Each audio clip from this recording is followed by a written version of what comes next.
মম তুমি আমার কথা শোনো। Sarojini again no it's my bad bullet Sarojini বুলেটের গতিতে এখান থেকে বেরিয়ে যাও। পারতে তো আমাকে হবেই, তাছাড়া আর কোনো উপায় নেই। টিনা টিনা আমি কারোর পক্ষে নই। ঘরে লক্ষ্মীকে হাত ধরে টেনে বাইরে বার করে দিচ্ছ তোমরা। একটা কথা মনে রেখো, সরোজিনী প্রথম দিন আমাদের বাড়িতে ঢুকেছে মা লক্ষ্মীর মতো পায়ের ছাপ ফেলে নিজের অজান্তে।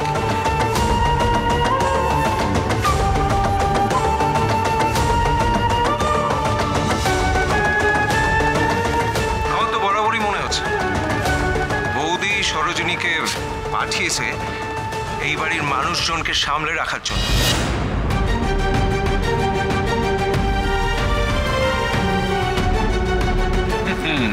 চিন্তা করিস না ছোট, বৌদিকে প্ল্যান চিট করে আমি সব জানিয়ে দিচ্ছি। এতদিন জানতাম মেজদাই খালি এসব বিষয় নিয়ে চর্চা করে, এখন তো দেখছি সুমন তুমিও এই বিষয় নিয়ে চর্চা করছো। সে তুমি যাই ভাবো, একটা কথা বলতে পারি, বাড়ির বউ যদি বাড়ি থেকে বেরিয়ে যায় সেটা অশুভ। ঠিকই তো, সিঁদুর দান করে 7 পাক ঘুরে বিয়ে, এটা কি তো কখনোই ছেলে খেলা বলা চলে না টিনা।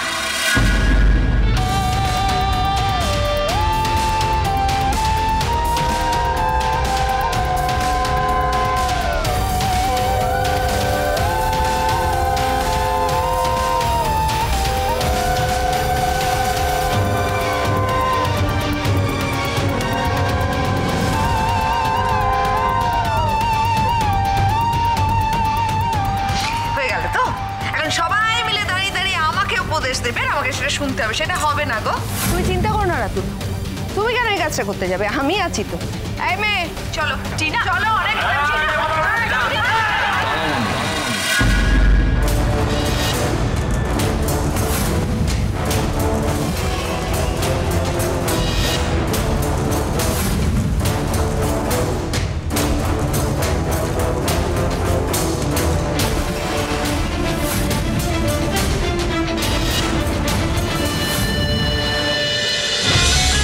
কি হলো রানু?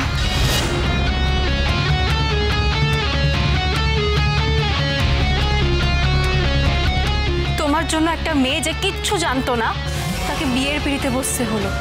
রনু, এই মেয়েটা মিথ্যে কথা বলছে, শুধুমাত্র নিজেকে বাঁচানোর জন্য এই ছেলেটাকে সাজিয়ে এনেছে। আচ্ছা, ও কি সকাল থেকে কিছু খেয়েছে আন্টি? না, জলটুকুও খায়নি। অ্যাশ তো খালি পেটে। এই ফলগুলো সরিয়ে নাও। না ছোট কাকি, ফলগুলো থাকুক, আমি তো খালি পেটে না। আমাকে অ্যাপয়েন্ট করা হয়েছিল আশাবড়ি ম্যাডামকে এখান থেকে নিয়ে যাওয়ার জন্য। দাভাই তুই আমার কথাটা একবার শোন, সরোজিনী কিন্তু ঠিক কথা বলেছিল, এই ছেলেটাই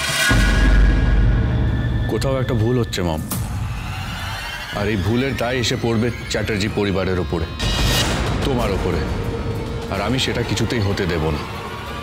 আমি সরোজিনীকে বার করে দিতে পারবো না।